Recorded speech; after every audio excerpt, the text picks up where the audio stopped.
hopefully I don't have to make too many more videos about the Yankees struggling. But what's going on, everyone? It's Nick, and before we begin, please remember to like the video. Really helps out, only takes 1 second. Please remember to subscribe if you're new. I cover basketball, baseball, and football on this channel. And also please remember to hit that notification bell so whenever I upload in the future, you're not going to miss it. So first things first, Jay Bruce is retired, and yes!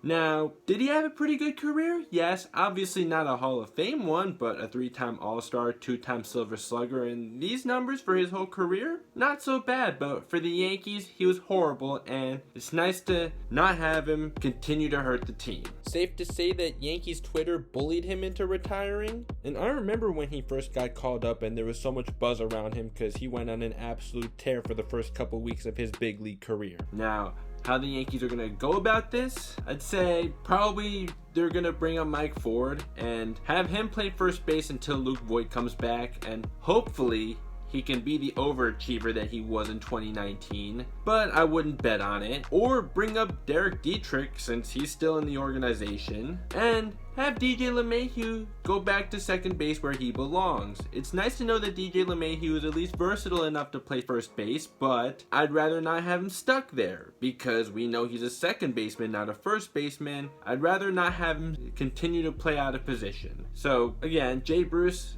okay, I guess congrats on a nice career, but also good riddance because you sucked for us. And also, another thing about DJ LeMahieu going back to second base, let's please not have Rougned Odor in the lineup anymore because my god, he's atrocious, and I don't care if he just recently hit a home run. He's still been awful, and I don't expect him to be much better. And John Sterling's home run call for odorific,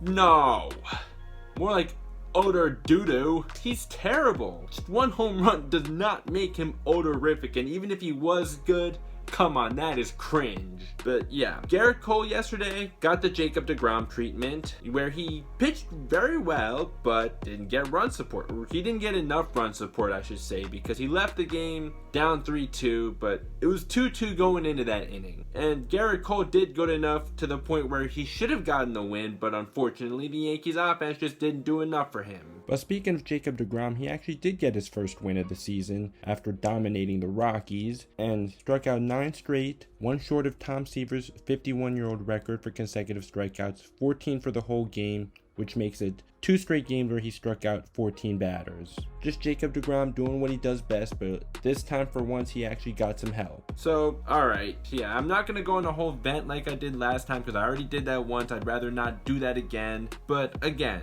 season's not over. The season ends in October, not in April. It's still early. The Yankees still have plenty of time to get it together, but they need to start looking more motivated. This team just looks lifeless, and as a fan, it's not fun to watch. And I would like to see Aaron Boone start showing a little more emotion. Hey, obviously he's not going to be able to call them savages in the box because they're looking more like in the box, but at least show that you care, at least show that you're mad, at least let it be known that enough is enough, because you still look like a statue every time the camera's on you. But yeah, as much as the Yankees have been pretty unwatchable lately, at least the Astros have lost 5 of their last 6, so that makes me feel a little better, and I'm sure that other Yankee fans feel the same way, Dodger fans must feel the same way, or pretty much fans around the league should, right? Because how could you like that team? They're a bunch of cheaters. But going back to the Yankees though, good thing that Gary Sanchez is just day to day, and hey, Gary Sanchez is not doing that bad this year. Yeah, his average looks bad, but if you're still only looking at average to assess players, that's lazy. Look at everything else. Everything else, yeah, Gary Sanchez is doing fine at the plate. Although Aaron Judge, my last video I said he was doing really well at the plate other than going 0 for 4. Well, now he's 1 for his last 12 with 8 strikeouts.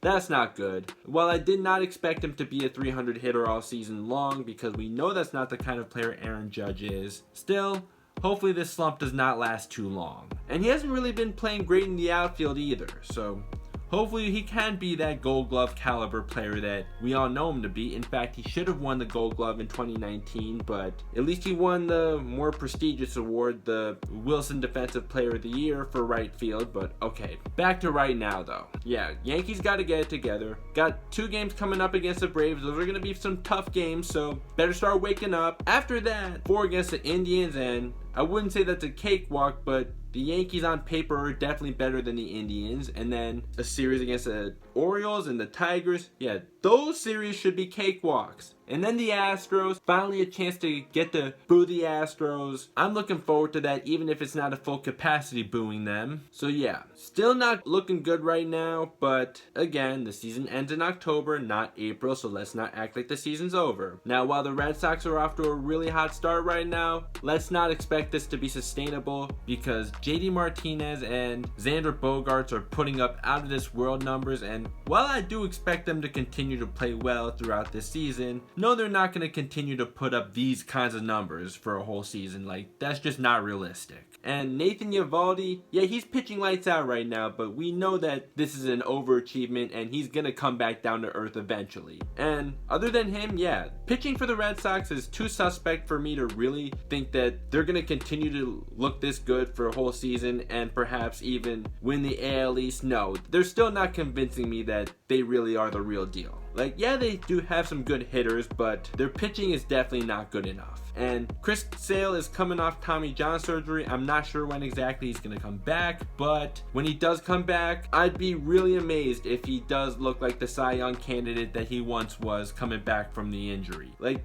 perhaps he could at least be serviceable when he comes back, but no way, or at least I don't think there's any way he's going to be that dominant ace we've all known him to be when he comes back. And speaking of the Dodgers-Padres series, I really wish I got to watch that. Sure would have been a lot more fun to watch than the Yankees lately, right? Although I did actually watch the end of last night's game with the Dodgers and Padres. Unfortunately, I didn't get to watch the first 2 games. Really wish I did, but oh well, it's just life. But yeah, like I said in my predictions video, I think that there's a really good chance that both teams win over 100 games. P.S. Thank you, Dodgers, for getting Mookie Betts off the Red Sox. And from what I've heard, their series in April already had a playoff atmosphere, even with limited fans in attendance. If these 2 teams face each other in the playoffs, oh, that's definitely must-watch baseball. So those are just my thoughts on what's going on right now. Just want to put a video out there, make sure that I'm still active on here. So that's it for now. Please remember to like the video. Please remember to subscribe, hit that notification bell. Hopefully it's not too much longer before the Yankees start waking up. What's going on right now is not acceptable. Yes, I know it's still early, but they gotta get it together. Right now, this is just unwatchable, and